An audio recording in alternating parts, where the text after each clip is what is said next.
मंत्र की व्याख्या करते हुए अब तक मैंने आप लोगों को बताया कि इस विश्व का प्रत्येक जीव एकमात्र आनंद ही चाहता है और उसी आनंदम प्राप्ति के लिए वह अनादि काल से प्रतिक्षण प्रयत्नशील भी है, किंतु उसके अनंतानंत जन्मों के अनवरत प्रयत्नों के पश्चात भी वो आनंद की उपलब्धि नहीं पा सकता। इसलिए इस पर विचार किया गया कि वो आनंद कहाँ है, तो पता चला कि उस ईश्वर को जानकर ही, उस आनंदम स्वरूप श्री कृष्ण का ज्ञान प्राप्त करके ही कोई भी जीव आनंद को प्राप्त कर सकता है। लेकिन भगवत ज्ञान कैसे हो? ये वेदों द्वारा हो सकता है, क्योंकि वेद भगवान के वचन है। लेकिन जब वेदों में भ्रमण किया तो वेदों ने बताया कि वह ईश्वर तो हमारी इंद्री मन बुद्धि से भी परे है, क्योंकि वो ईश्वर इस इंद्री मन बुद्धि का प्रेरक है, धारक है, प्रकाशक है, ज्ञाता है इत्यादि। इसलिए वो महानतम बुद्धिमान ब्रह्मा आदि की बुद्धि से भी अज्ञेय है, उनकी दृष्टि से भी अदृष्ट है, उनके चिंतन से भी अचिंत्य है, अर्थात उनसे भी अग्राही है। किंतु फिर भी अगर कोई जीव उस ईश्वर के शरणागत हो जाता है एवं उसकी कृपा प्राप्त कर लेता है, तो वो भगवत कृपा प्राप्त भाग्यशाली जीवात्मा उस परमात्मा को जान पाता है, देख पाता है, सुन पाता है एवं इस जन्म और मृत्यु के चक्र से मुक्त हो जाता है। फिर इसके बाद आपको ये भी समझाया गया कि भगवत शरणागति तो पॉसिबल नहीं है, क्योंकि भगवान बिना अधिकारी बने आपके लिए कुछ भी नहीं कर सकते। तो इस सिचुएशन में हमको किसी महापुरुष को ढूंढना पड़ेगा, ऐसे किसी संत को ढूंढना पड़ेगा जो संत हमें भगवत तत्व ज्ञान करा सके, हमारी अंतःकरण शुद्धि करवा सके, हमसे साधना करवा सके और हमें लायक बना सके। फिर ऐसे संत की परिभाषा भी समझाई गई कि ऐसे संत का मिलना बड़े ही सौभाग्य से संभव होता है, और अगर किसी जीव का ऐसा सौभाग्य बन जाए कि उसे कोई महापुरुष मिल जाए, तो उस जीव को उस महापुरुष के पास विरक्त मन को लेकर के जाना चाहिए। और मन विरक्त कैसे होगा? मन विरक्त तब होगा जब मन में राग भी नहीं होगा, द्वेष भी नहीं होगा, और राग द्वेष न होने की कोई फीलिंग भी नहीं होगी। ऐसा मन विरक्त तभी हो सकेगा जब हमारा ये दृढ़ संकल्प हो, दृढ़ निश्चय हो कि संसार में कहीं भी कुत्रापि सुख नहीं है। जब इस बात का बार बार चिंतन करेंगे तो किसी भी संसारी वस्तु में अपनी आसक्ति नहीं रखेंगे, और जब संसार से आसक्ति समाप्त हो जाएगी तो अपने आप राग भी चला जाएगा और द्वेष भी चला जाएगा। फिर इसके बाद आपको बताया गया कि ईश्वरी साधना 3 प्रकार की होती है, कर्म, ज्ञान एवं भक्ति। पहले कर्म का निरूपण किया गया और आपको समझाया गया कि कर्म में 4 भेद हैं, कर्म, अकर्म, कर्मयोग, कर्म संन्यास। और सारांश यही है कि कोई भी कर्म धर्म यदि ईश्वर भक्ति रहित है तो निंदनीय है, और अगर ईश्वर भक्ति सहित है तो चाहे फिर कर्म धर्म का पालन करते हुए कोई कर्मयोगी बने या कर्म धर्म का त्याग करके कर्म सन्यासी हो जाए, दोनों ही सिचुएशन में उसको भगवत प्राप्ति होगी। इसके बाद आज ज्ञान योग का प्रकरण है। आज का प्रकरण भी बहुत सारांश में समझाऊंगा। जिस प्रकार से कर्म में हमने देखा था कि एक तरफ कर्म धर्म की निंदा पाई जाती है, दूसरी तरफ कर्म धर्म करने का आदेश भी दिया जाता है, ठीक उसी प्रकार का विरोधाभास ज्ञान मार्ग में भी पाया जाता है। ज्ञान को लेकर के भी तमाम प्रकार की धारा बनाई गई। पहले कहा कि ततो भूयैवते तमोया विद्याया रता, ईश्वरो हम भोगी सिद्धो हम बलवान सुखी, आसुरीं योनिमापन्ना मूढ़ा जन्मनि जन्मनि।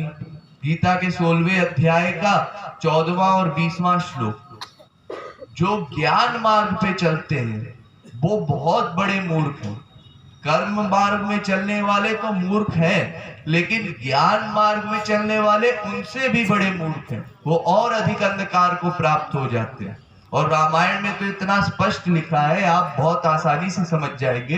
पहले तो कहते हैं ज्ञानी प्रभु ही विशेष प्यारा। ज्ञानी का महत्व तो अधिक है, चलो ठीक है मान लिया। फिर ज्ञान ही भक्ति ही नहीं कछु भेदा, कोई भेद नहीं है। ज्ञानी और भक्त ये दोनों समान दर्जे के लिए, भगवान के लिए। लेकिन फिर उसके बाद कहते हैं ते जड़ काम धेनु गृह त्यागी, खोजत आकु फिर ही पय लागी। मूर्ख है ज्ञानी लोग। कैसे मूर्ख है? इतने बड़े मूर्ख हैं जैसे इनके घर में कामधेनु गाय हो, अमृत दूध देने वाली गाय हो, और ये उस गाय को छोड़ करके अपनी भूख मिटाने के लिए बाहर घूम रहे हैं। और क्या ढूंढ रहे हैं? एक पॉइजनस पेड़, आंख मदार का एक पेड़ होता है, वो विषैला पेड़ होता है, उस पेड़ को ढूंढ रहे हैं। इतने बड़े मूर्ख हैं। लेकिन अभी भी तुलसीदास जी को चैन नहीं मिला, अभी तो मूर्खी कहा है, फिर और कुछ कह लेते हैं। फिर आगे लिखते हैं तेषठ महासिंधु बिनु तरई, पैरी पार चाहत जड़ करनी। ये लोग शठ हैं, शठ गाली होती है, ये शठ है, मूर्ख है। क्योंकि ये लोग भगवान का आश्रय नहीं लेते, खुद अपने बल पर सोचते हैं कि माया से पार हो जाएंगे। कभी माया से पार नहीं हो पाएंगे, क्योंकि रामचंद्र के भजन बिनु जो चाह पद निर्वाण, तो ज्ञानवंत अपि सो नर, पशु बिनु पूछ विषाण। ये लोग पशु हैं। पशु जैसे आप संसार में देखते हैं, कुत्ता बिल्ली गधा, ऐसे ये लोग भी पशु हैं। लेकिन वो पशु भी इनसे ज्यादा सुंदर दिखाई देते हैं। ये ऐसे पशु हैं जिनके ना सींग है ना पूंछ है। इस तरह की बुराई लिखी है रामायण में सर्वत्र।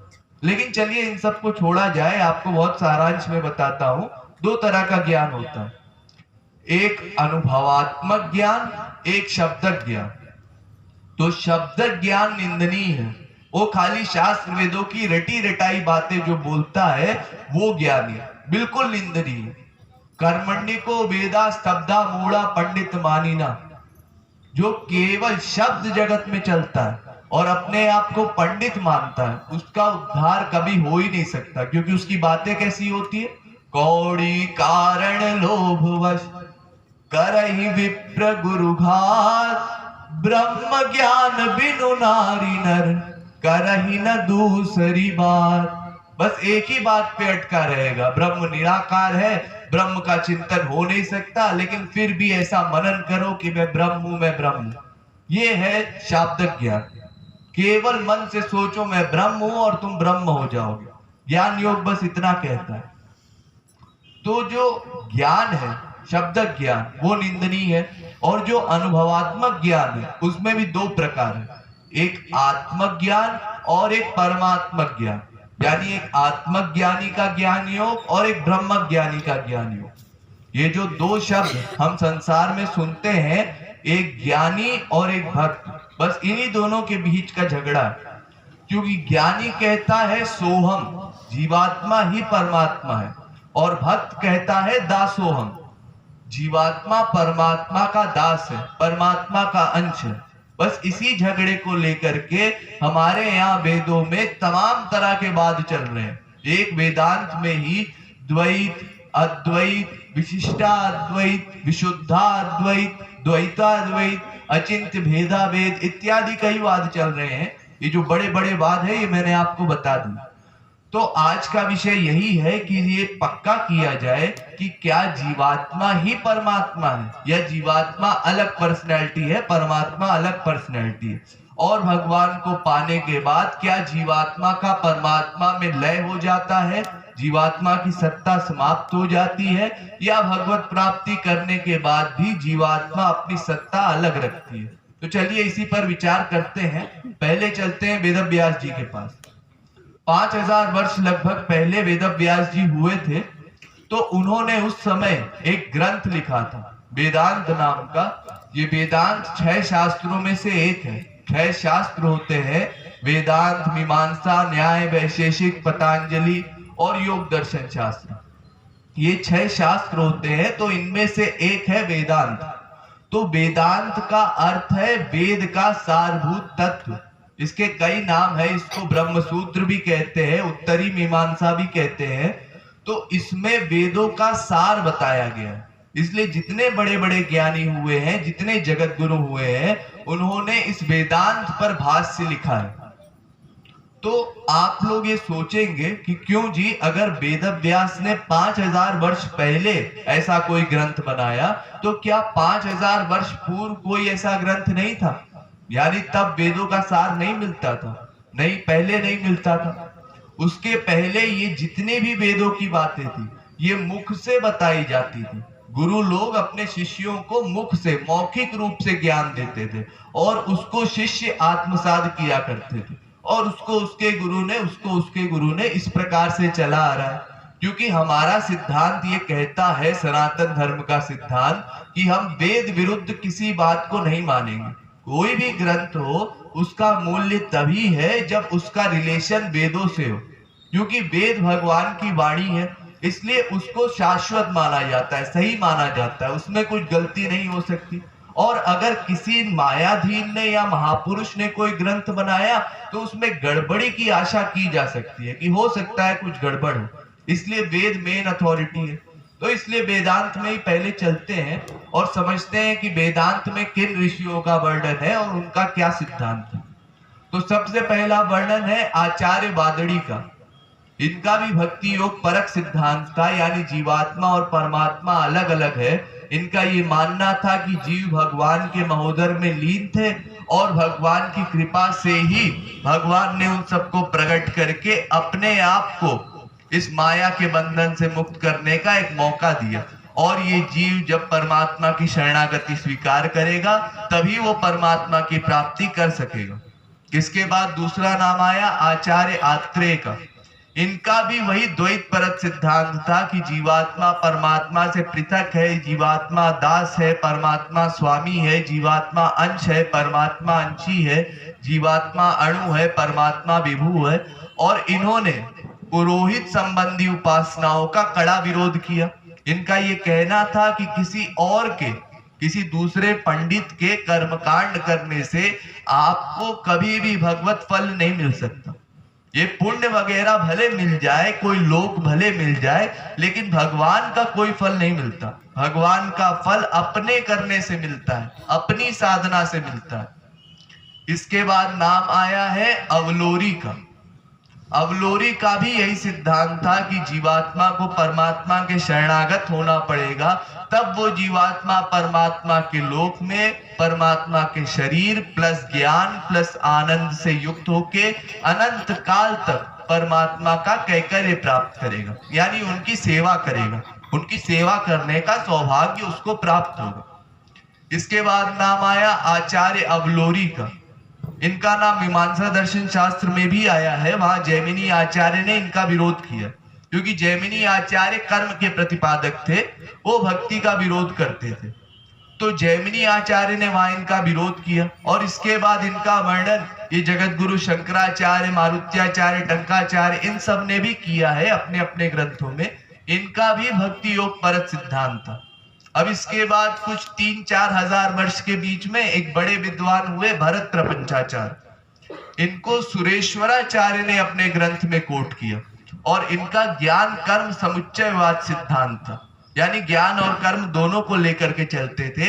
लेकिन इनका भी यही मानना था कि जीव परमात्मा की जब शरणागति करेगा, तभी उसको कोई फल मिल सकेगा।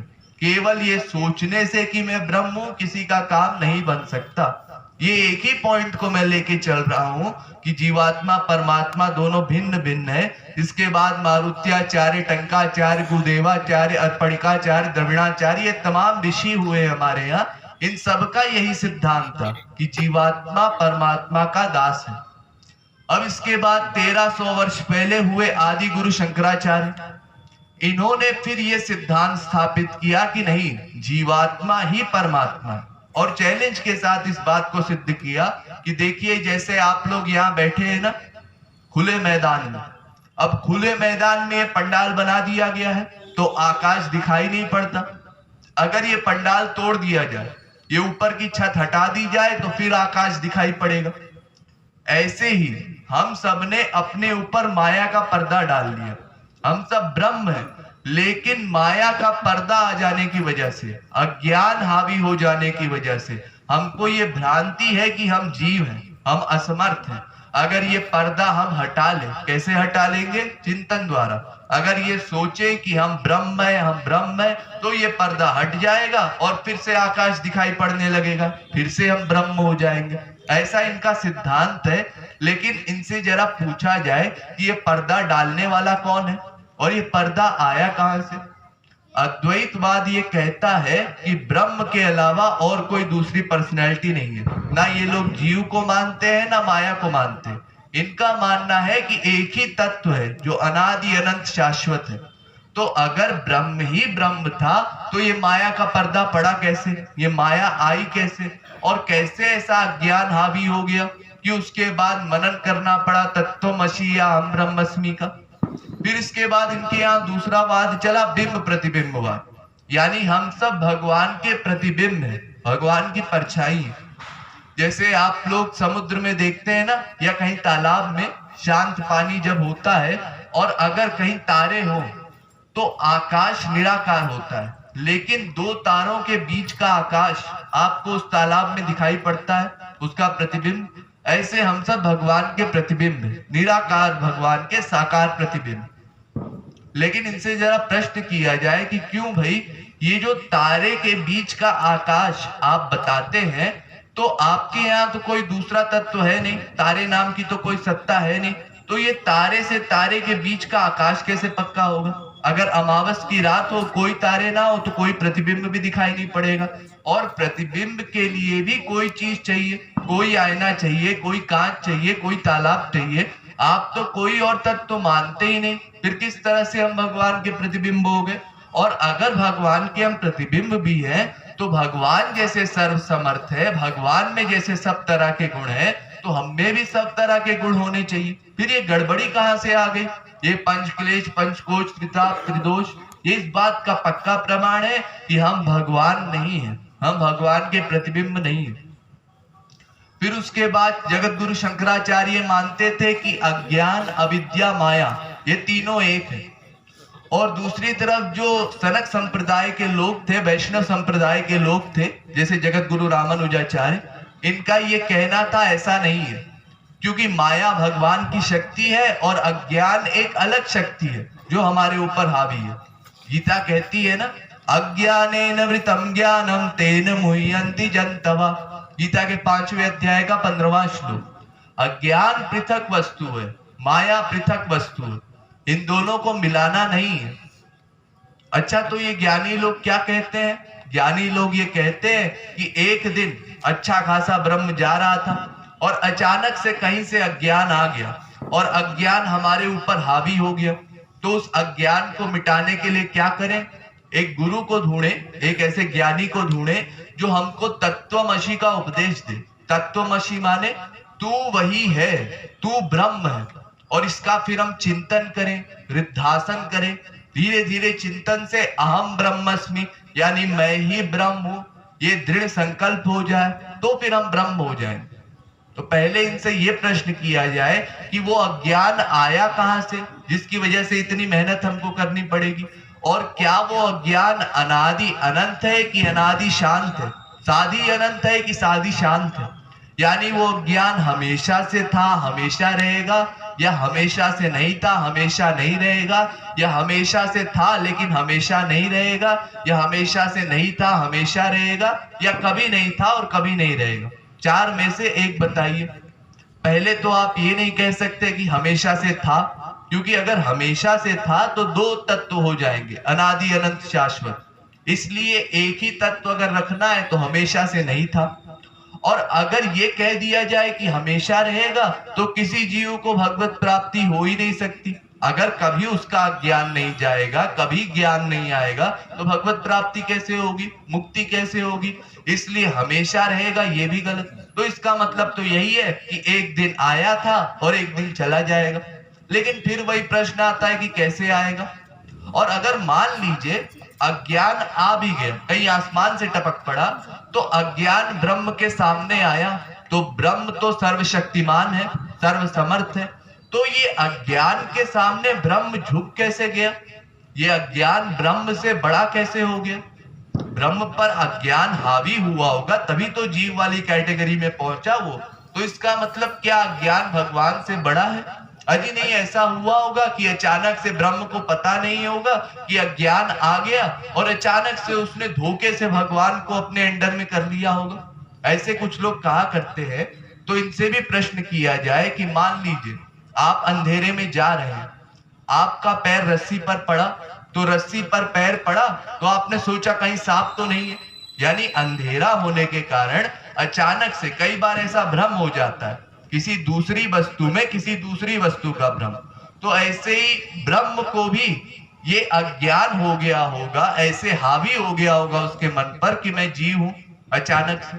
अच्छा, तो ये बताइए, अगर किसी को उस रस्सी में सांप का अनुभव हुआ भी, तो रस्सी में सांप का अनुभव हुआ ना, ऐसा तो नहीं हुआ कि वो सांप बन के लौटने लगा। अगर अज्ञान आ भी गया तो दूसरी पर्सनैलिटी थी, ब्रह्म अपने आप को क्यों अज्ञान में मानने लगेगा? इसलिए जगत गुरु शंकराचार्य का सिद्धांत किसी ने नहीं माना। उनके जो पिछले गुरु लोग थे उन्होंने भी उनका सिद्धांत नहीं माना। इनकी भी गुरु परंपरा संक्षेप में सुन लीजिए।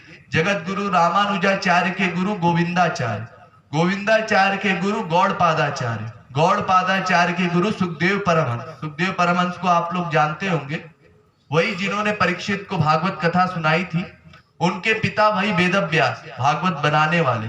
फिर वेदव्यास के गुरु पराशर, पराशर के गुरु शक्ति, शक्ति के गुरु वशिष्ठ, वशिष्ठ के गुरु ब्रह्मा और ब्रह्मा के गुरु नारायण। ये इनकी गुरु परंपरा है।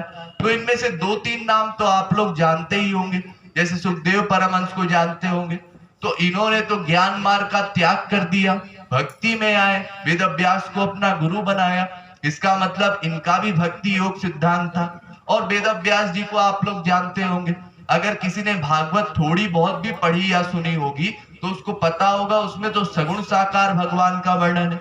और वशिष्ठ स्वयं राम के गुरु, वो भी साकार ब्रह्म के उपासक। तो ये जो जितने गुरु लोग हैं जगत गुरु शंकराचार्य के, उन्होंने उनके सिद्धांत को नहीं माने।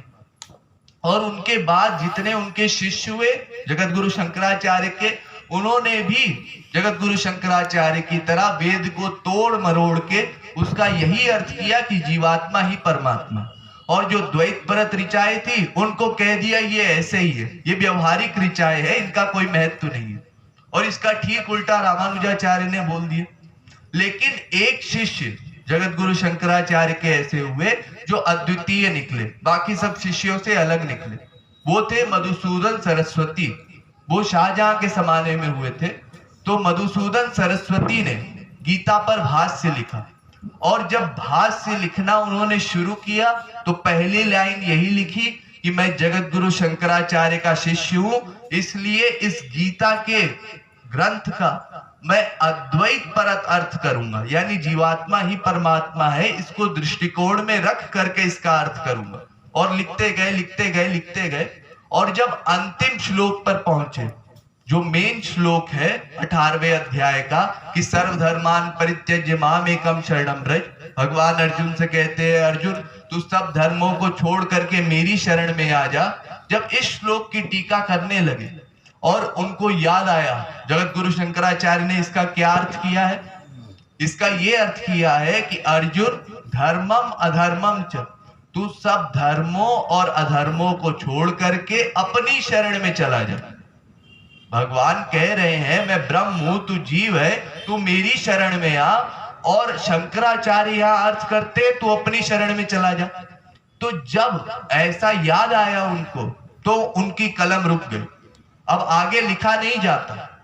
और फिर बड़े भयानक शब्दों में, केवमरा का बड़े भयानक शब्दों में उन्होंने लिखा प्रमाण तो नीणितम कृष्ण महात्म अद्भुतम न शक्नुवन्ति ये सोढ़ूते मूढ़ा निरयम गता।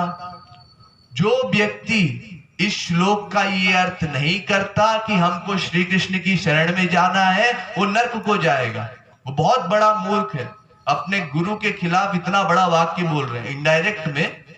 और यहां तक कि जो श्लोक आज मैंने वंदना में आप सबको सुनाया है, ये भी उन्हीं का बनाया हुआ है। उसके बाद उन्होंने निराकार की भक्ति छोड़ दी और साकार भगवान का स्मरण करने लगे। कैसा स्मरण? वंशी विभूषित करा नवनीर दाभात, पीतांबरा दरुण बिंब फलाधरोष्ठात्, पूर्णेन्दु सुंदर मुखादर विंद नेत्रात्, कृष्णात् परम किमपि तत्त्वमहं न जाने। जो बंशी लिए हुए हैं, जिनके नवीन नील वर्ण की नेक की कालिंदी के समान शरीर है, जो पीतांबर पहने हुए हैं, जिनके लाल लाल अधर है, गुलाबी नयन है, और जो पूर्ण चंद्रमा की कांति के समान मुख को धारण किए हुए, ऐसे श्याम सुंदर को छोड़ करके मैं किसी और तत्व को नहीं जानता। ये मधुसूदन सरस्वती का उद्घोष। ध्यानाभ्यास वशीकृत्येन मनसा तन्नुगुणं निष्क्रियं, ज्योति किंचन योगिनो यति परम पश्यन्ति पश्यन्तु ते, अस्माकं तदेव लोचन चमत्काराय भूयश्चान्ते कालिंदी पुलनेषु। जो यमुना के तट पर, कालिंदी के तट पर विहार करने वाले नीलवर्ण के श्याम सुंदर है ना, वही मेरे सर्वस्व है, वही परम तत्व है। ये मधुसूदन सरस्वती का कहना। जगत गुरु शंकराचार्य के सिद्धांत को ठोकर मार दिया और उसी के बाद रामानुजाचार्य हुए, जगत गुरु रामानुजाचार्य। इनका वैष्णव संप्रदाय, इन्होंने भी पहले बहुत सुंदर तरीके से जगत गुरु शंकराचार्य का सिद्धांत रखा, फिर उसका खंडन कर दिया।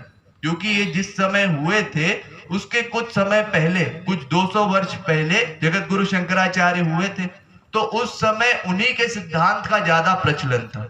जितने बड़े बड़े गुरु थे वो जगत गुरु शंकराचार्य के सिद्धांतों के अनुसार ही शिष्यों को सिखाया करते थे। तो जब उन्होंने ऐसा सुना तो उन्होंने शास्त्रार्थ किया। पहले तो बड़ी सुंदर तरीके से उनका सिद्धांत रखा कि ऐसा ऐसा आप बोलते हैं, ऐसा ऐसा करते हैं। फिर उसके बाद उन्होंने कहा, एक बात आप ही सोचिए कि क्या केवल मन के सोचने से कोई राजा हो जाएगा? कोई भिखारी बैठ करके ये सोचे कि मैं राजा हूं, मैं राजा हूं, तो क्या इससे वो राजा बन जाएगा? अरे ऐसे कैसे बन जाएगा जी? वो भक्ति करने से बनेगा। ये जब मानेगा कि मैं उसका दास हूं, तब उसकी कृपा द्वारा बनेगा, अपने आप कोई नहीं बन जाता। बड़े जोरदार ढंग से खंडन किया। तो उस समय उनके गुरु थे यादव प्रकाश, देख करके हैरान रह गए, इतना सा लड़का हमसे शास्त्रार्थ करता है, और हरा दिया सब शिष्यों के सामने, तो बेइज्जती हो गई। इन्होंने कहा नहीं नहीं, इसको मरवा देना चाहिए। और फिर तमाम प्लानिंग किया, लेकिन भरद्वाज की शरणागति से जगत गुरु रामानुजाचार्य बच गए। फिर उसके बाद इन्होंने यामुनाचार्य को अपना गुरु बनाया, उनके द्वारा दीक्षा ली और पुंडरीकाक्ष से दीक्षा ली थी। तो जगत गुरु रामानुजाचार्य को मंत्र दिया गया। पहले के समय में मंत्र देते थे गुरु लोग, तो मंत्र दिया और एक शर्त होती है मंत्र देने में कि वो मंत्र किसी को बताया ना जाए। क्यों ना बताया जाए? जगत गुरु रामानुजाचार्य ने पूछा। गुरु ने बताया, ये मंत्र जिसको भी पता चल जाता है भगवान मिल जाते हैं। उन्होंने सोचा, अरे इतनी बड़ी सिद्धि है, अगर भगवान मिल जाते हैं ये मंत्र सुनने से, तो हम दूसरों को भी बताएंगे। और पेड़ पर चढ़ करके जोर जोर से जो भी रास्ते में दिखाई पड़ता उसको मंत्र बोलने लगते। अब गुरु ने सोचा, ये तो गुरुद्रोह है, ये तो मेरी आज्ञा का उल्लंघन है, ऐसा कैसे कर रहा है? फिर रामानुजाचार्य ने समझाया, गुरु जी अगर एक व्यक्ति भी हमारा श्लोक सुन करके भगवान को पाता है तो हम क्यों ना ऐसा प्रयत्न करें। अगर हम नर्क भी जाते हैं तो हम नर्क को भी जाएंगे, लेकिन दूसरे जीवों का उद्धार हो, ये हमारी सोच थी। तो फिर गुरु ने माफ कर दिया। तो इनके गुरु यामुनाचार्य ही कहे जाते हैं। इनकी भी गुरु परंपरा सुन लीजिए। जगत गुरु रामानुजाचार्य के गुरु यामुनाचार्य, यामुनाचार्य के गुरु रामकृष्ण, रामकृष्ण के गुरु पुंडरीकाक्ष, पुंडरीकाक्ष के गुरु नाथ मुनि, नाथ मुनि के गुरु षटकोप, षटकोप के गुरु विश्वक्सेन, और अंत में उसी प्रकार लक्ष्मी, लक्ष्मी के गुरु नारायण। अर्थात जगत गुरु रामानुजाचार्य के भी आदि गुरु नारायण और जगत गुरु रामानुजाचार्य के भी आदि गुरु नारायण। इन दोनों के अंतिम गुरु नारायण ही। यहाँ तक कि जितने भी इस विश्व में वाद चल रहे हैं, जितने भी बड़े बड़े गुरु लोग हुए हैं, इन सबके आदि गुरु नारायण है। फिर ये बीच में लोग क्यों झगड़ते हैं कि हम रामानुजाचार्य के संप्रदाय के हैं, हम इसके सत्संगी हैं, हम इसके सत्संगी हैं? क्या जरूरत है झगड़ने की? अरे सब एक ही रास्ते में चल रहे हो ना, तो क्यों झगड़ते हो आपस में? हमारा सिद्धांत अलग है, हमारा सिद्धांत अलग है। अरे मैं आपको बहुत संक्षेप में बताऊं, दो ही तरह के संप्रदाय होते हैं, एक ईश्वर का संप्रदाय, एक माया का संप्रदाय। बस ये झगड़ा है इस संसार में कि कौन ईश्वर की पार्टी का है, कौन माया की पार्टी का है। आप अपना चुन लीजिए हिसाब, आपको भगवान के पक्ष में रहना है कि संसार के पक्ष में रहना है। बाकी क्यों बीच वालों का नाम लेकर के झगड़ते हैं? क्या जगत गुरु शंकराचार्य के बाद किसी ने ऐसा बोला कि मैं मधुसूदन सरस्वती का शिष्य हूं, या रामानुजाचार्य के किसी शिष्य का नाम लेकर के बोला हो मैं इसका शिष्य हूं? तो ये बीच वालों का नाम क्यों लेते हैं? अंतिम अथॉरिटी का नाम लेना चाहिए ना। हम सब भगवान के शिष्य हैं, सब भगवान को पाना चाहते हैं, उनको पाने के लिए प्रयत्न किया जाए। ये बीच वालों में क्यों फंसे हुए हैं? अतएव इन सब चक्करों में हमको नहीं पड़ना है। खैर आते हैं फिर विषय पर। एक तरफ है जगत गुरु शंकराचार्य, वो जगत गुरु शंकराचार्य कहते हैं जीवात्मा ही परमात्मा, और दूसरी तरफ बाकी तीन जगत गुरु, जगत गुरु माधवाचार्य, जगत गुरु निम्बारकाचार्य और जगत गुरु रामानुजाचार्य, इन तीनों का ये कहना है कि जीवात्मा परमात्मा दोनों अलग अलग है। फिर जगत गुरु शंकराचार्य ने कहा तत्वमसि, ये वेद मंत्र है, इसका क्या मतलब हुआ? तू वही है, वह तू है। तो इसका अनुवाद क्या करेंगे? तो वैष्णव संप्रदाय के लोगों ने इसका अनुवाद किया कि तू उसके समान है, मतलब जैसे वो है वैसे तू है। परमात्मा चेतन, हम भी चेतन, भगवान दिव्य, हम भी दिव्य। तो बहुत सी ऐसी चीजें हैं जो जीवात्मा और परमात्मा की मिलती है, लेकिन कई चीजों में भिन्नता भी है।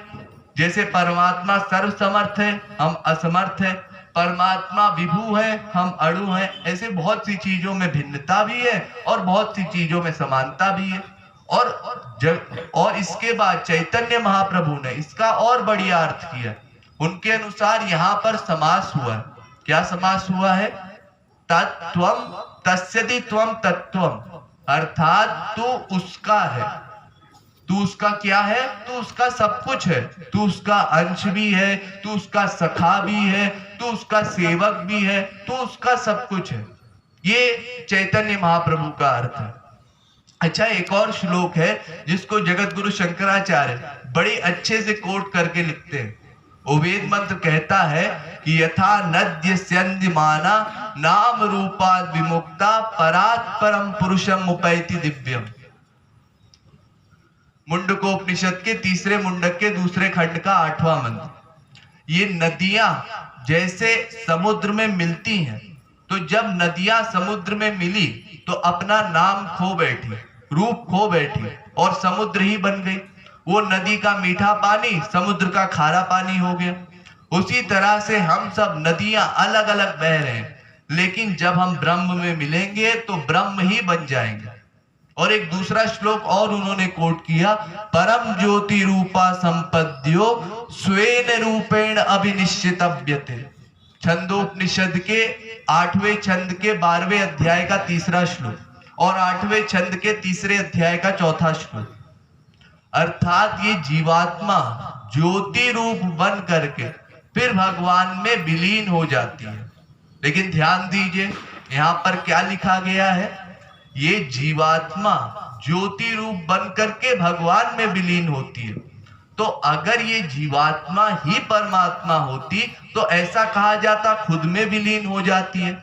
परमात्मा में विलीन होने का मतलब परमात्मा नाम की कोई अलग सत्ता होगी तभी तो परमात्मा में विलीन होगी, नहीं तो कैसे विलीन होगी? अगर एक मैं ही हूं, मेरे अलावा और कोई नहीं है, तो मैं खुद में लीन हो जाऊंगा, दूसरे में कैसे होऊंगा? फिर तो वेद मंत्र कहता परम ज्योति रूपा संपद्यो ज्योति रूपेण अभिनिश्चितव्यते। लेकिन ऐसा नहीं, वेद मंत्र कहता है स्वेन रूपेण अभिनिश्चितव्यते। खैर छोड़िए, आपको बहुत सारांश में समझाता हूं।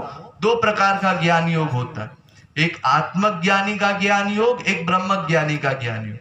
तो आत्मज्ञानी का ज्ञान योग केवल एक सारांशिक ज्ञान होता है, बहुत मामूली ज्ञान होता है। उसके लिए लिखा गया जैसे गीता में ब्रह्मभूता प्रसन्नात्मा न सोचती न कांचती समा सर्वेषु भूतेषु। गीता के 18वें अध्याय का 54वां श्लोक। ये आत्मज्ञानी का ज्ञान योग है। सर्वत्र एक सी स्थिति है, ना कहीं सुख ना कहीं दुख। लेकिन अगर ब्रह्म ज्ञान नहीं हुआ तो मद भक्तिम लभते जसा। जब किसी को ब्रह्म ज्ञान से फिर अनुभूति होती है तो उसको समझ में आता है। भक्त्या माम विजानाति यावान यस्यास्मि तत्त्वता ततो माम तत्त्वतो ज्ञात्वा विशते तदनंतरम। गीता के 18वें अध्याय का 55वां श्लोक। क्या समझता है वो? कि पहले हमने जाना था, क्या जाना था? कि मैं जीवात्मा हूं, बस इतना ज्ञान प्राप्त कर पाए थे। लेकिन जब ब्रह्म ज्ञान हुआ तो अब जो हूं वो जानता हूं। क्या हूं? मैं परमात्मा का अंश हूं, आनंद का अंश हूं। तो मेरा लक्ष्य है आनंदम प्राप्ति। पहले मैं जीव हूं इतना जाना था तो शांत था, लेकिन आनंद नहीं मिला था। आनंद मिलना और शांत होना अलग अलग चीज है। जैसे आप देखते हैं दुख निवृत्ति हमारी नींद में भी होती है। जब हम निद्रा अवस्था में होते हैं, गहरी नींद में, तो वो दुख निवृत्ति है। लेकिन आनंदम प्राप्ति हमारी कभी नहीं हुई। जो आनंद मिलेगा वो अलग मिलेगा। और वो आनंद कैसे मिलेगा? वो भगवान की भक्ति से ही मिलेगा। इसीलिए फिर गीता कहती है माम चयो व्यभिचारेण भक्ति योगेन सेवते एकत्वेन पृथक्त्वेन बहुधा विश्वतो मुखम। गीता के 14वें अध्याय का 26वां श्लोक और 9वें अध्याय का 15वां श्लोक। चाहे आप भगवान की भेद भक्ति करें, चाहे अभेद भक्ति करें, चाहे एकत्व से भक्ति करें, चाहे अनेकत्व से भक्ति करें, आपको भक्ति करनी पड़ेगी। चाहे आप ज्ञानी हो, चाहे भक्त हो, चाहे कर्मी हो, सबको भक्ति करनी पड़ेगी। बिना भक्ति किए ज्ञानी को भी भगवान को प्राप्त करने की कोई गुंजाइश नहीं है। फिर उसके बाद प्रश्न किया कि निराकार ब्रह्म की भक्ति में और साकार भगवान की भक्ति में, इन दोनों भक्तियों में श्रेष्ठ कौन सी है? एवं सतत युक्ता ये भक्ता स्वाम पर्युपासते न चाप्यक्षरम व्यक्तम तेषाम के योग वित्तमा। गीता के 12वें अध्याय का पहला श्लोक। तो इस पर भगवान ने उत्तर दिया, अर्जुन इन सब चक्करों में मत पड़। कौन सी श्रेष्ठ है, कौन सी निम्न है, तू पहले ये सोच कि निराकार ब्रह्म की भक्ति मुश्किल ही नहीं, बहुत मुश्किल है। अव्यक्ता ही गतिर दुखम देह बद्भिर्वाप्यते। गीता के 12वें अध्याय का 5वां श्लोक। ये जो निराकार ब्रह्म की भक्ति है ना, ये पॉसिबल नहीं है, बहुत मुश्किल रास्ता है। इस पर कोई चल करके निकल जाए ऐसे तो इन्हें गिने जीव हुआ करते हैं। ये जो आजकल हम संसार में नाटक देखते हैं कि कोई व्यक्ति एक बाबा के पास जाता है और बाबा उससे पूछता है कि भाई किसका मंत्र दे दें हम? जो मंत्र बोलोगे हम वो दे देंगे। कर्म का मंत्र चाहिए, ज्ञान का चाहिए, भक्ति का चाहिए, कोई मंत्र जो बोलो वो दे दे, तीनों में से चुन लो। ये तो ऐसी बात हुई जैसे आप डॉक्टर के पास जाए तो डॉक्टर कहे अच्छा एक काम करो, इतनी दवाइयां दिख रही है ना, इसमें से जो दवाई तुमको पसंद हो तुम ले लो। अरे वो क्या बताएगा, वो तो बेचारा रोगी है, बीमार है, उसको रोग का ज्ञान थोड़ी है। अगर रोग का ज्ञान होता तो डॉक्टर के पास क्यों आता? ये तो डॉक्टर बताएगा कि वो पेशेंट कैसा है, उसको किस तरह की बीमारी है, तो उसको किस तरह का इलाज चाहिए, ये सब डॉक्टर को पता होता है। लेकिन ये सब हम जानते नहीं है और बिना अधिकारत्व जाने ही किसी मार्ग में चल देते हैं। हमारे यहाँ हिंदू धर्म में हर चीज का अधिकारत्व बताया गया है। यहाँ तक कि आप लोग रामायण गीता आदि पढ़ते हैं ना, ये सब आपको पढ़ना चाहिए कि नहीं पढ़ना चाहिए, इनका क्या अधिकार है ये भी बताया गया। कहाँ बताया गया है? रामायण कहती है जे श्रद्धा संबल रहित नहीं संतन को साथ, तीन कह मानस अगम अति जिनहि न प्रिय रघुनाथ। 3 शर्त है। पहले हृदय में श्रद्धा भी हो, फिर उसके बाद महापुरुष का संग भी हो। हम लोग नहीं जान सकते कि ग्रंथ में कोई बात लिखी है तो क्यों लिखी है, किस पॉइंट पर किस बात के लिए इशारा किया गया है। ये सब छोटी छोटी चीजें महापुरुष ही जानता है। इसको इस तरह से कहा जाता है, खग ही जाने खग कर भाषा। एक पक्षी क्या बोल रहा है ये दूसरा पक्षी ही समझ सकता है। ऐसे एक रसिक क्या बोलता है, महापुरुष क्या बोलता है, या रसिक शिरोमणि क्या बोलते हैं, भगवान क्या बोलते हैं, ये वही समझ सकते हैं, हम लोग नहीं समझ सकते। दूसरी बात कि महापुरुष का संग हो, और तीसरी बात रघुनाथ जी प्यारे लगे, भगवान में हमारी आसक्ति हो, तब किसी ग्रंथ को पढ़ने का हमको ठीक ठीक फल मिलेगा। और अगर ऐसा नहीं है, कहियन काम ही क्रोध ही लोभ ही, ये सब माया के दोष भरे पड़े हैं, तो क्या होगा, फिर हम ऐसे ही किस्से कहानी की तरह सुनेंगे और उसमें बुद्धि का प्रयोग करेंगे, बुद्धि लगाएंगे। आप लोगों ने देखा होगा तमाम कथावाचक लोग आते हैं और भगवान की लीलाओं का वर्णन करते हैं। तो जब लीलाओं का वर्णन करते हैं तो पब्लिक अपने आप को ज्ञानी दिखाने के लिए उठ करके उठपटांग प्रश्न पूछती है। जैसे कोई पूछेगा कि क्यों भाई, एक बात बताइए, ये बाली को राम ने छुप करके क्यों मारा। अब कथावाचक सोचते हैं अच्छा मौका है, जरा ज्ञान प्रदर्शित किया जाए, और ये शुरू हो गए भगवान के चरित्र को समझाना, भगवान के कार्यों को समझाना। अजी आप में इतनी बुद्धि है कि आप बता सके भगवान ने कोई काम किया क्यों किया। ये सब हम नहीं समझ सकते। भगवान ने कोई काम किया तो उसके पीछे क्या मंशा होगी, किस मंशा से उन्होंने किया। और अगर वास्तव में किसी को ज्ञान हो जाता है तो वो शिष्य को ये समझाता है कि अरे तुम भगवान की लीलाओं में मन क्यों लगाते हो, बुद्धि क्यों लगाते हो, उसमें तर्क क्यों करते हो।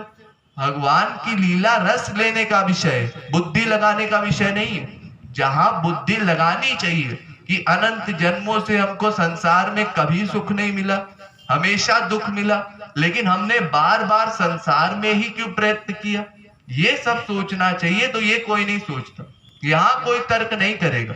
संसार में समय दिए जा रहे हैं, वहां कोई गलत महसूस नहीं करता अपने आप को। लेकिन जब भगवत मार्ग में चलता है तो अवश्य ये प्रश्न आता है, हम ठीक कर रहे हैं कि नहीं कर रहे हैं, सत्संग कर रहे हैं, कीर्तन कर रहे हैं, क्या कुछ गलती तो नहीं कर रहे। क्या संसार में गड़बड़ करते वक्त आपने कभी ये सोचा तो हम गड़बड़ तो नहीं कर रहे। फिर भगवान के पास जाते समय, भगवत नाम लेते समय ऐसे विचार क्यों आते हैं। इसका मतलब आपकी साधना कमजोर है, आपका तत्व ज्ञान कमजोर है, आपने ये समझा ही नहीं कि भगवान के नाम की क्या महिमा है या सत्संग की क्या महिमा है, इसलिए ये सब विचार आते हैं। यूं समझिए कि भगवान के यहाँ अगर हमने बुद्धि का प्रयोग किया भी तो क्या समझ पाएंगे। भगवान के कार्य रामायण में ऐसे बताए गए हैं कि बिनु पद चलई सुनई बिनु काना, कर बिनु कर्म करई विधि नाना, इत्यादि इत्यादि। भगवान के पास कोई इंद्रियां नहीं है लेकिन सब इंद्रियों के वर्क करते हैं। अब ऐसा कौन है संसार में, हम देखें कि पैर नहीं है और चलता है, कान नहीं है लेकिन सुनता है, आंख नहीं है लेकिन देखता है। इसको साइंस समझ सकती है, समझा सकती है, नहीं समझ सकती। इसको किसी भी प्रकार से लॉजिक से नहीं समझा जा सकता। लेकिन उस भगवान के ऐसे सब कार्य हैं, वो कर्तुम अकर्तुम अन्यथा कर्तुम सर्व समर्थ है, सब तरह के कार्य कर सकता है। और हम असमर्थ हैं, इसलिए उसके कार्यों को नहीं समझ सकते, कभी भी उसका पार नहीं पा सकते। लेकिन फिर भी हम प्रश्न करेंगे। जैसे रामबाली का एक संवाद है, कोटि कोटि मुनि यतन कराई, अंत राम कही आवत नाही। इसका अर्थ पूछा किसी ने। अब इसका सीधा सा अर्थ है कि बाली कहता है कि महाराज आपका दर्शन मुझे मिल रहा है, ये तो बड़े बड़े ऋषि मुनि लोग भी चाया करते हैं, लेकिन इसका अर्थ क्या करेंगे। एक ऐसा कथांक है कि एक कथावाचक ऐसे थे, उनसे अर्थ पूछा गया तो वो कहते हैं अरे देखो इसका बड़ा महत्वपूर्ण अर्थ है, बड़ा गूढ़ अर्थ है, मैं संक्षेप में बताता हूं। अच्छा एक काम करो, इसमें कोटि कोटि लिखा है ना, इसमें को और टी को दोनों को अलग करो, दोनों शब्दों को अलग करो, तो क्या हुआ, कोटि को, यानी कौन रुका हुआ। क्या मतलब एक गृहस्थ के घर एक कोई बाबा जी आए, एक सन्यासी आए, तो वो जब घर पे पहुंचे तो उन्होंने देखा कोई घर में रुका हुआ है, तो पूछते हैं कोटि को, तो वहां से आवाज आती है टी मुनि, मेरा नाम टी मुनि है। अच्छा तो यतन, वापिस लौट जाओ, यहां तुम्हारे रुकने की जरूरत नहीं। वो कहता है नहीं नहीं, कड़ाही लाओ, हलवा पूड़ी जरा खिलाओ, ब्राह्मण का पेट भरो, तब हम जाएंगे। वो कहता है नहीं, अंतराम, खत्म करो बात को, वो कहता है ना ही, हम नहीं जाने वाले। इस तरह का अनुवाद कर दिया और पब्लिक सुन करके सोचती है वाह क्या अनुवाद किए। पब्लिक ये नहीं समझ पाती कि ये कुछ भी अनुवाद किए जा रहे। इसी तरह से हम लोग जबरदस्ती भगवान के चरित्र में घुसा करते हैं, जिसका कोई सब्जेक्ट कोई समझ नहीं सकता। भगवान की लीलाओं में रस लेने की बजाय किस चीज में मन लगता है? रामचरित्र, लक्ष्मण चरित्र, भरत चरित्र, हनुमान चरित्र। अरे जो जो इसमें गए वो डूब गए। बड़े बड़े लोग, गरुण जी का क्या हाल हुआ, पार्वती का क्या हाल हुआ, ये सब मैं आपको बता चुका। इन सब का जब ये हाल है तो आपको क्या लगता है आपकी अल्पज्ञ बुद्धि इस सब के पार निकल जाएगी बिना किसी शंका के, बिना किसी सवाल के? ऐसा नहीं हो सकता, हमारा और पतन हो जाएगा। इसीलिए हमारे यहाँ सब चीजों का अधिकारत्व है। जैसे कर्म का अधिकारत्व मैंने आपको बताया था, कर्म योगस्तु कामिना, भागवत के 11वें स्कंद के 20वें अध्याय का 7वां श्लोक। जो अत्यंत आसक्त है वो कर्म मार्ग में जाए। और भक्ति का अधिकारत्व बताया गया था कि नातिशक्तो न वैराग्य भागस्याभिधिकार सो। भक्ति रसामृत सिंधु के पहले अध्याय की दूसरी बल्ली का 14वां मंत्र। जो ना अत्यंत आसक्त हो ना अत्यंत विरक्त हो वो भक्ति मार्ग में जाए। और ज्ञान योग की क्या शर्त है? अनिर्वर्णा नामम ज्ञान योगा, भागवत के 11वें स्कंद के 20वें अध्याय का 7वां श्लोक। जो अत्यंत विरक्त हो वो ज्ञान मार्ग में चले। जब जगत गुरु शंकराचार्य ब्रह्म सूत्र पे मीमांसा करने लगे तो ब्रह्म सूत्र का भाष्य लिखते समय उसमें जो पहली लाइन है अथतो ब्रह्म जिज्ञासा, अब ब्रह्म को जानने की जिज्ञासा हुई। जब इस लाइन का अर्थ लिखने लगे तो इसमें जो पहला शब्द है अब, उस अब की व्याख्या पहले जगत गुरु शंकराचार्य ने 10-12 लाइन में की।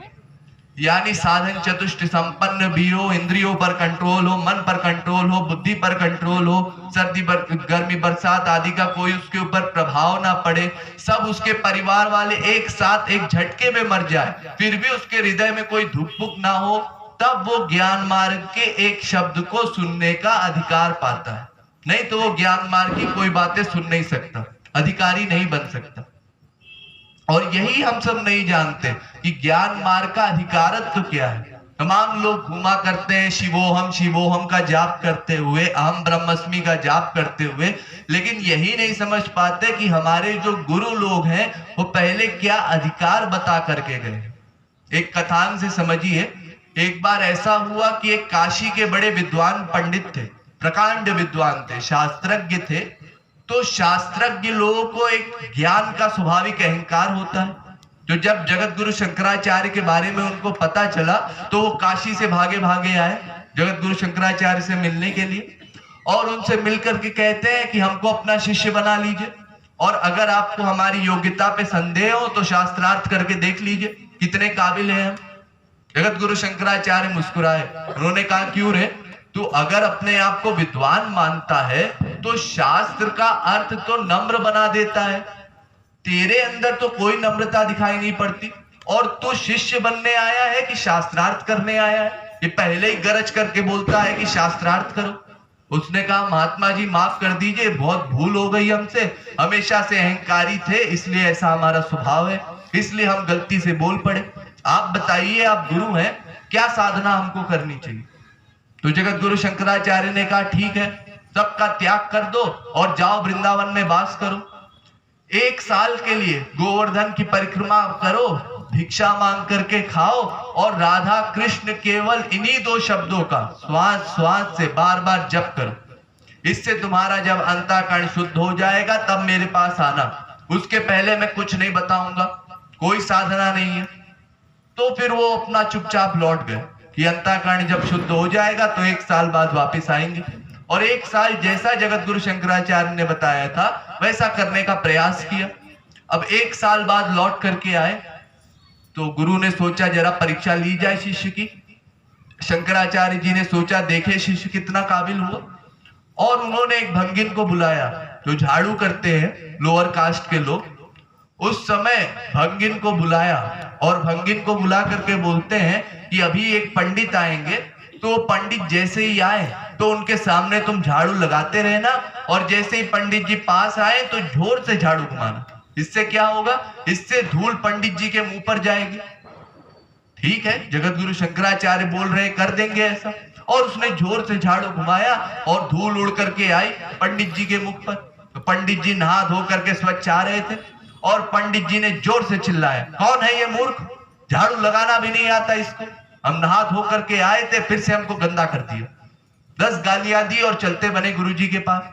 और फिर शंकराचार्य के पास जाकर के कहते हैं, गुरुजी हमारी अंतःकरण शुद्धि हो गई, हम अधिकारी हो गए। गुरु ने कहा, वहां जाकर के चिल्ला रहा है लोगों पे और कहता है मेरा अंतःकरण शुद्ध हो गया, मैं अधिकारी हो गया। क्या लायक बना तू? ज्ञान योग का अधिकारत्व तो उसको है जो कोई कुछ भी करे एकदम जड़ बन जाए, उसको अंतःकरण में भी कोई फर्क ना पड़े।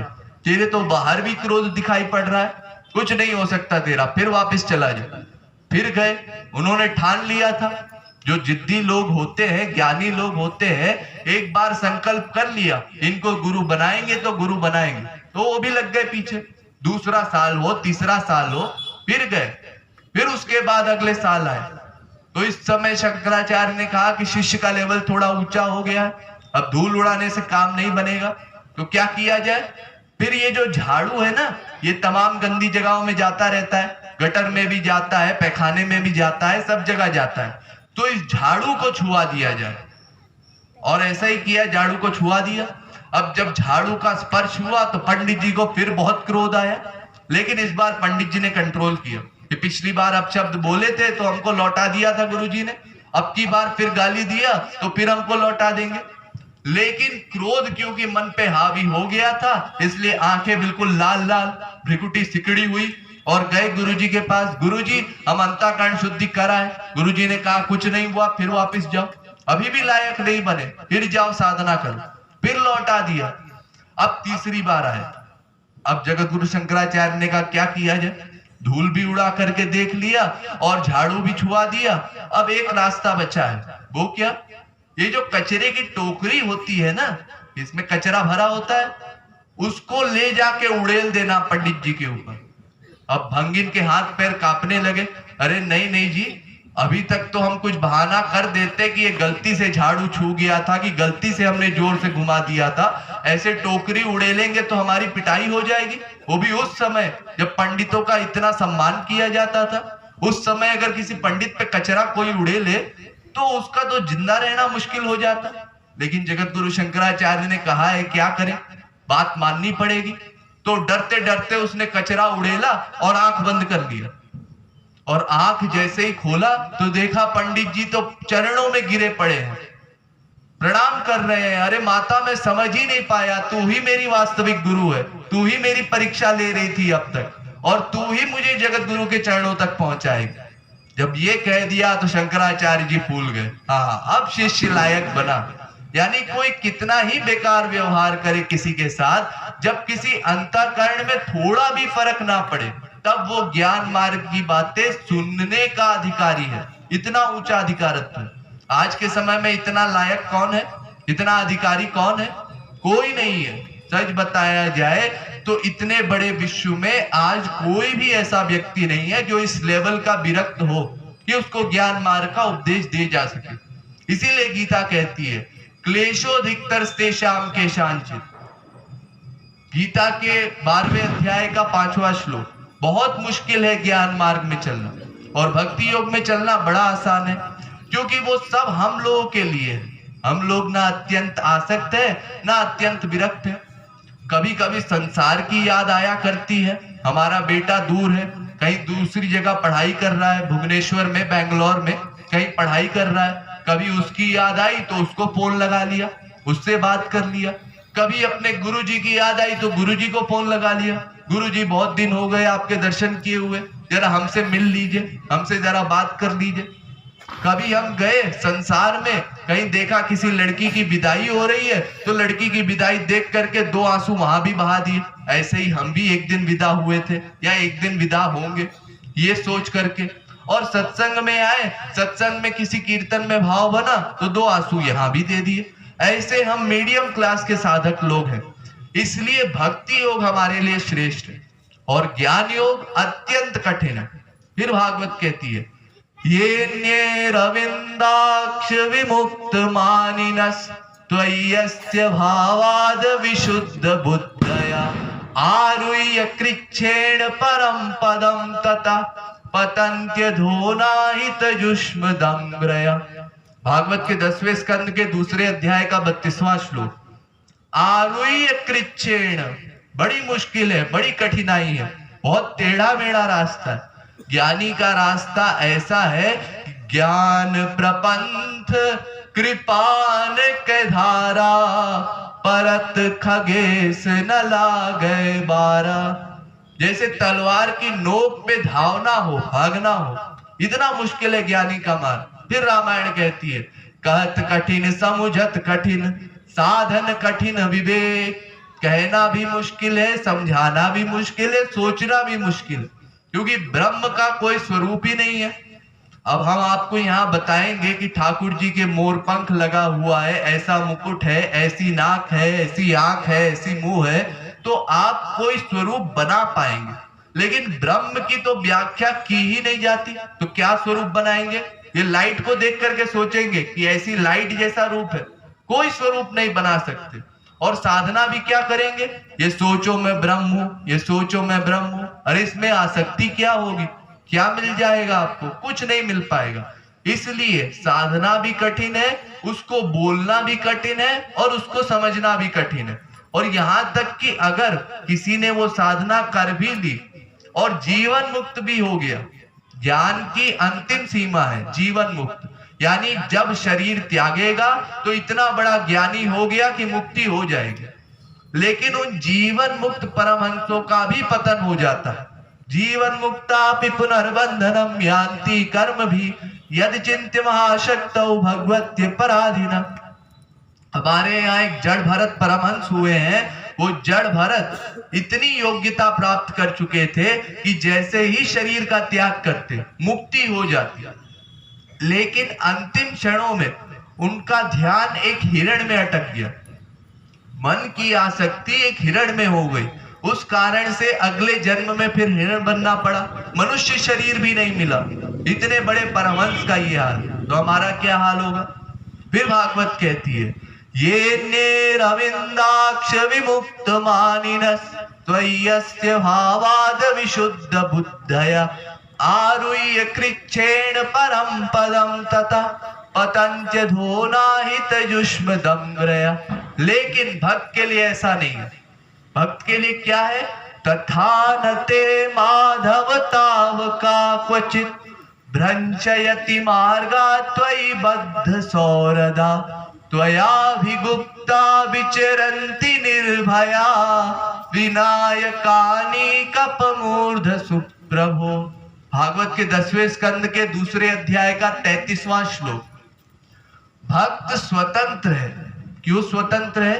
क्योंकि वो भगवान के अधीन है, इसलिए उसका पतन नहीं हो पाता।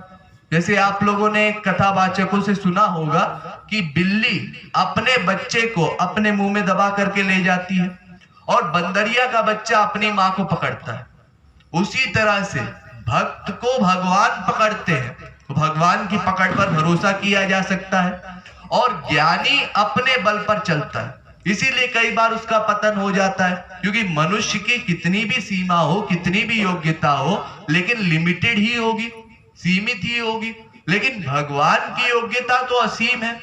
इसीलिए भगवान गीता में चैलेंज करते हैं, अर्जुन क्षिप्रम भवति धर्मात्मा शाश्वत छंदनि गच्छति कौन्तेय प्रति जानी ही नामे भक्त प्रणश्यति। गीता के 9वें अध्याय का 31वां श्लोक। मेरे भक्त का कभी पतन नहीं हो सकता, ना में भक्त प्रणश्यति। ध्यान दीजिए, यहां पर भगवान ने ना में ज्ञानी, ना में योगी, ना में कर्मी ऐसा कुछ भी नहीं कहा। पूरी गीता में कहीं ऐसा नहीं कहा।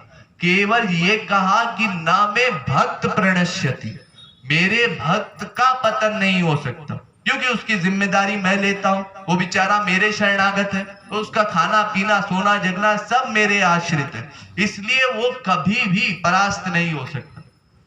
अरे चाहे कोई निराकार ब्रह्म को प्राप्त करे, चाहे साकार भगवान को प्राप्त करे, दोनों एक ही है ना। ते प्राप्नुवन्ति मामेव सर्वभूतहिते रता। जाना तो सबको भगवान के ही पास है, चाहे ब्रह्म बोलो चाहे भगवान बोलो, गीता के 12वें अध्याय का 4था श्लोक। लेकिन ऐसा नहीं है। क्यों ऐसा नहीं है?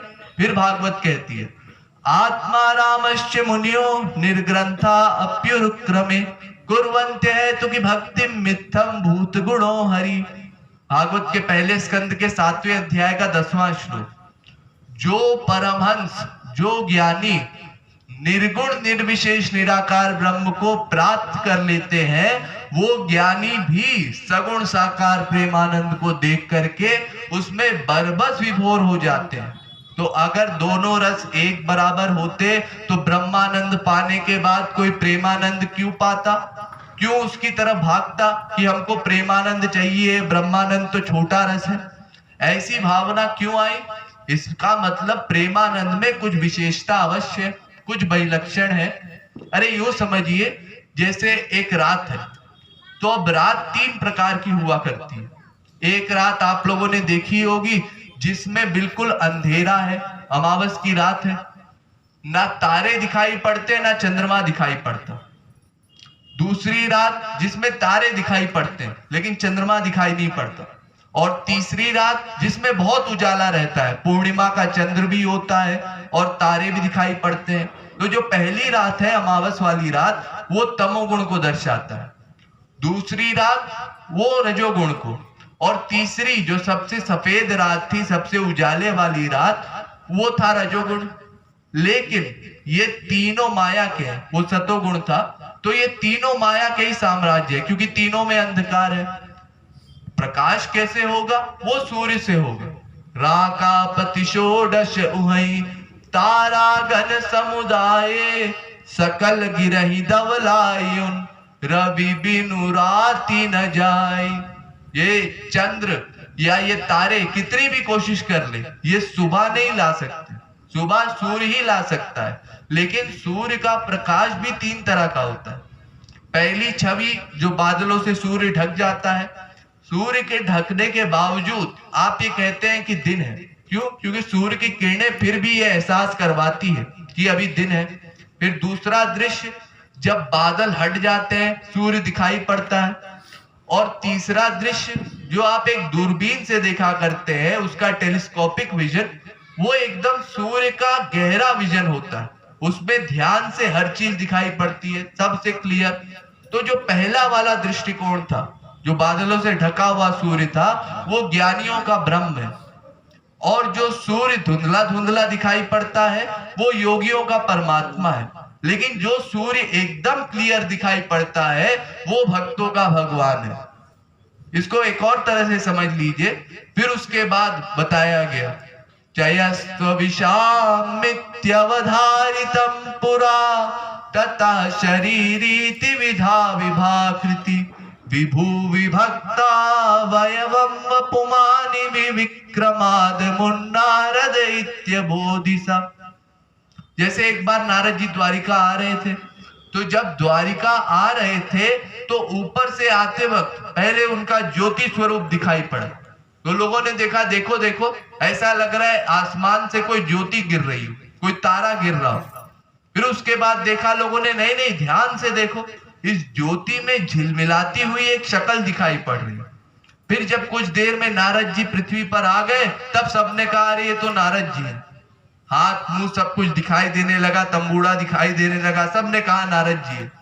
तो उसी तरह से पहला जो ज्योति रूप था, वो रूप का दर्शन ज्ञानियों को होता है, वो ज्ञानियों का ब्रह्म है। और जिस ज्योति में झिलमिलाती हुई शक्ल दिखाई देती है, वो योगियों का परमात्मा है। उसमें कुछ कुछ आभास होता है। और जो पूरा शरीर दिखाई पड़ता है, आंख नाक कान मुंह, वो भगवान का स्वरूप है। वो सब इंद्रियों से भी रस मिलता है भगवान का, ज्ञानियों को वो रस नहीं मिलता। इसीलिए वेद व्यास जितने बड़े ज्ञानी भी, वेदांत लिखने के बाद भी, इतने पुराण लिखने के बाद भी, गीता लिखने के बाद भी अशांत हुए पड़े थे। हृदय में शांति नहीं मिल रही थी। तो नारद जी आए, नारद जी से उन्होंने मशवरा किया, क्या करें हमने तो ज्ञान के ऊपर भी लिखा, कर्म के ऊपर भी लिखा, लेकिन तब भी हमारे हृदय में हमको आनंद नहीं मिल रहा, क्या करें हम। तो नारद जी ने उपदेश दिया, भगवान के सगुण साकार रूप का वर्णन कीजिए, उनकी महिमाओं का वर्णन कीजिए, तब भगवान के वर्णन से आपको शांति मिलेगी। तब जाके उन्होंने भागवत ग्रंथ लिखा, तब जाकर के शांत हुए। तो जब वेद व्यास जी का ये हाल है, इतने बड़े भगवान का ये हाल है, तो हम सबका क्या हाल होगा। कर्म से, ज्ञान से किसी को शांति मिल ही नहीं सकती। उस कर्मी को, उस ज्ञानी को भी अंत में भक्ति ही करनी पड़ती है। चाहे कितना ही ज्ञान हो, कितना ही कर्मकांड हो, बिना भक्ति के कोई कहीं भी नहीं जा सकता। अरे यूं समझिए, जैसे आप लोगों ने देखा होगा, एक गन्ने का पेड़ होता है, तो उस गन्ने के पेड़ में मिठास होती है। गन्ने का कोई फल नहीं हुआ करता, और बाकी फलों का जो पेड़ होता है, उसके पेड़ में कोई मिठास नहीं होती। जैसे आम कई लोगों को पसंद होता है, मीठा आम सब लोग खाते हैं, तो वो मीठा आम कितना मीठा होता है, लेकिन उसका पेड़ बिल्कुल मीठा नहीं होता। अगर आप उसका पेड़ खाने की कोशिश करेंगे तो आपको पता चलेगा पेड़ में तो बिल्कुल मिठास नहीं है, लेकिन आम मीठा होता है। तो अगर गन्ने का कोई फल बनाया जाता तो वो कितना मीठा होता। तो जितना वैलक्षण गन्ने में और गन्ने के फल में होता, उतना वैलक्षण ब्रह्म में और भगवान में। अरे या यूं समझिए, जैसे आप लोगों ने देखा होगा, एक चंदन की लकड़ी होती है, उस लकड़ी में कितनी बढ़िया खुशबू आती है। बाकी कोई फूल हो, उसकी लकड़ी में ऐसी खुशबू नहीं आती। किसी का फूल हो, मोगरे का फूल हो, गेंदे का फूल हो, कमल हो, कोई फूल हो, उसकी लकड़ी में खुशबू नहीं आती, लेकिन चंदन की लकड़ी में खुशबू आती है। तो अगर चंदन का कोई फूल होता तो उसकी खुशबू कितनी बढ़िया होगी। हाँ, फिर चूक गया सृष्टिकर्ता ब्रह्मा, उस समय समझ में नहीं आया। तो जो अंतर चंदन के फूल में और चंदन की लकड़ी में होता, ठीक वैसा ही अंतर ब्रह्म में और भगवान में। अरे यार यूं समझिए सबसे अच्छे तरीके से, जैसे एक स्त्री है, अब वो 45 साल की उम्र में गर्भवती होती है, प्रेग्नेंट होती है 45 साल की उम्र में, तो अब उसकी खुशी का कोई ठिकाना नहीं। बहुत दिन से प्रयास कर रही थी, एक बच्चा हो जाए, घर में बच्चे की किलकारी गूंजे तो हमको भी अच्छा लगे, घर खाली खाली लगता है। तो जैसे ही उसको पक्का हुआ कि बच्चा होने वाला है, अब जा करके सबके घरों में लिपट रही है उनसे, अरे मैं माँ बनने वाली हूँ, बड़ी खुशी की बात है। उसकी खुशी की कोई सीमा नहीं। 9 महीने तक कितना कष्ट सहती है। हर माँ अपने बच्चे को पैदा करते समय और पैदा होने के पहले भी, जब तक वो गर्भ में होता है, बहुत सी तकलीफें होती है। ये सब एक माँ का ही अनुभव है, इसको हम लोग नहीं जान सकते। लेकिन उस कष्ट में भी उसको कोई दुख रियलाइज नहीं होता। अपने बच्चे के बारे में सोच सोच के खुश होती रहती है। अब मेरा बच्चा बड़ा हो रहा है, अब लात मारना शुरू कर दिया, उससे बातें करती है, उसमें मन का इतना अटैचमेंट हो जाता है, बाकी सारी दुनिया को भूल जाती है। तो ये मन का अटैचमेंट इतना अभी से, वो बच्चा बाहर नहीं आया, लेकिन वही बच्चा जब बाहर आ जाता है, 2 साल का हो गया, 3 साल का हो गया, अब उस माँ से पूछो कि जब बच्चा तुम्हारे पेट में था तब तुमको ज्यादा खुशी मिलती थी कि जब बाहर आ गया तो ज्यादा खुशी मिलती है। वो कहेगी जब पेट में था तब क्या खुशी थी, तब तो दर्द ही दर्द होता था, कभी उल्टी आ जाती थी, कभी सर घूमता था, कभी कुछ परेशानी, कभी कुछ परेशानी। तो वो परेशानी पहले महसूस होती थी, वो कोई सुख थोड़ी था। आज जब बच्चा सामने आ गया तो आज तो चाहे उसको खिलाओ पिलाओ, उस पे वात्सल्य अपना लुटाओ, चाहे उसको झापड़ मारो, सब तरह का अधिकार प्राप्त है माँ को। तो आज का सुख कुछ और है, उस समय के सुख में और आज के सुख में कोई तुलना ही नहीं हो सकती। बस वैसा ही सुख है। ब्रह्म का एक ज्ञानी समाधि में जाकर के, योग समाधि में जाकर के ध्यान किया करता है, लेकिन वही ब्रह्म जब साकार शरीर धारण करके आ जाता है, तो जब साकार रूप में ज्ञानी के पास आया तो ज्ञानी अपने आप अपना सर्वात्म समर्पण कर देता है, बलिहार जाता है वो भगवान का स्वरूप देख करके। क्योंकि दोनों अलग अलग पर्सनैलिटी नहीं है, एक ही पर्सनैलिटी है। यहां तक कि एक परमहंस हुए हमारे यहाँ, सुखदेव परमहंस, वही वेद व्यास के लड़के, वो इतने बड़े परमहंस थे कि वो 12 साल अपनी माँ के पेट में ही रहे। 12 साल अपनी माँ के पेट में रहे, बाहर ही नहीं निकले कि बाहर निकलेंगे तो माया लग जाएगी। वेदव्यास बड़े परेशान हुए, अरे ये कौन सा राक्षस आ गया है, 12 साल से निकलता ही नहीं। तो बाहर से ही वो पूछ रहे, अरे कौन हो तुम, बाहर क्यों नहीं आते? तो अंदर से आवाज आई, बाहर जो भी निकलता है उस पर माया हावी हो जाती है, तो मैं माया के डर से नहीं निकल रहा। अगर मैं बाहर आया और मुझे फिर माया लग गई, मैं भगवान को भूल गया, तो फिर मेरा सब जन्म विफल हो जाएगा, इसलिए मैं बाहर नहीं आऊंगा। तो वेदव्यास ने आश्वासन दिया, माया नहीं लगेगी, बाहर आ जाओ। तो बाहर आए और निकलते ही चल दिए समाधिष्ट अवस्था में, और जहां जाकर के बैठ जाते, बैठे रहते 10 दिन 12 दिन 15 दिन। अब वेदव्यास ने सोचा क्या किया जाए। इसी बीच में फिर नारद जी के बोलने पर भागवत लिखी उन्होंने, और भागवत के 1-2 श्लोक अपने एक शिष्य को सिखाए और बोला जाकर के सुखदेव के कान में बोलो। तो उन्होंने जाकर के बोले। तो पहला श्लोक बोला, बरहा पीडम नटवर वपु कर्णयो कर्णिकारम बिभ्रद्वा सह कनक कपिशम वैजयंती चमाला रंध्रान वेणोरधर सुधया पूरयन् गोप वृंदैर वृंदारण्यम स्वपद रमणम प्राविशद गीत कीर्ति। ये भगवान के स्वरूप का वर्णन किया कि इतने सुंदर है हमारे भगवान। सुन करके सुखदेव परमहंस की समाधि डगमगाई। फिर उन्होंने सोचा कि अगर इतने अच्छे हैं भगवान, तो मुझ सरी पागल के चक्कर में क्यों पड़ेंगे, मुझे क्यों शरणागति देंगे, वो मेरे पास नहीं आने वाले, मैं कभी उनका नहीं हो पाऊंगा। और ये सोच के उन्होंने बोला, हटाओ, हमारा ब्रह्म ही ठीक है, कम से कम हमको कोई ठिकाना तो मिला। फिर उसके बाद दूसरा श्लोक सुनाया उनको। क्या सुनाया? अहो बकीयम स्तन काल कूटम जिघांसया पाए अदप्य साध्वी लेभे गतिम धात्र्युचितां ततोन्यम कम वा दयालुम शरणं ब्रजेम। भागवत के 3 स्कंद के 2 अध्याय का 23वां श्लोक। अरे हमारे श्री कृष्ण इतने दयालु हैं कि जो राक्षसी पूतना अपने स्तनों में विष लगा करके उनको मारने की मंशा से जबरदस्ती अपना दूध पिलाती है, उसको वो अपनी माँ का दर्जा दे देते हैं, उसका भी उद्धार कर देते हैं। अरे वो भगवान तो सर्वांतरयामी है, अंतःकरण में बैठा है, क्या जानता नहीं होगा कि इसकी मंशा गलत है, ये मुझे मारने के लिए आई है। लेकिन फिर भी भगवान ने कहा, अरे क्या करूं, जबरदस्ती, मैं तो छोटा सा बच्चा था, जबरदस्ती उसने मुझे जबरदस्ती अपना दूध पिलाया। अब मैंने उसका दूध पिया तो वो मेरी माँ हो गई। अब जब माँ हो गई तो क्या माँ को नरक भेजूंगा? उसको अपना लोक दे दिया, उसका उद्धार कर दिया।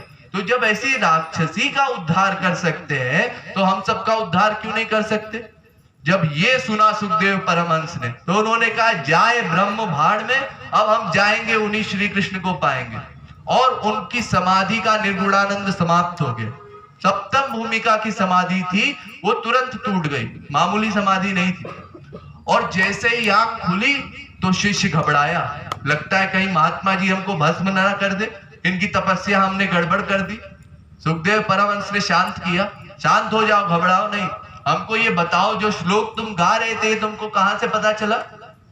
उन्होंने कहा, हमारे गुरु हैं वेदव्यास, उन्होंने हमको कुछ श्लोक सिखाए हैं, उन्होंने एक ग्रंथ लिखा है 18,000 श्लोकों का, भागवत परमहंस संगीता।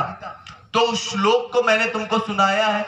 उन्होंने कहा, अच्छा वेदव्यास, हाँ हमारे बाप है, हम जानते हैं, ठीक है अब उनके पास जाएंगे। और गए वेदव्यास जी के पास, पूरी भागवत उन्होंने सुना।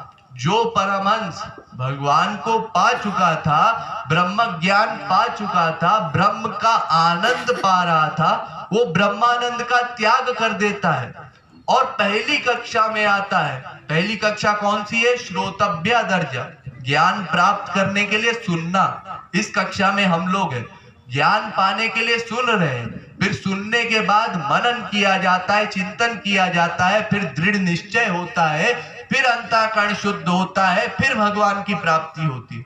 तो ये सब कर चुके थे सुखदेव परमहंस, लेकिन ये सब करने के बाद फिर से पहली कक्षा में आए और पूरी भागवत सुना और परीक्षित को सुनाया। और फिर ब्रह्म और भगवान में कोई अंतर भी नहीं है। ब्रह्म क्या होता है?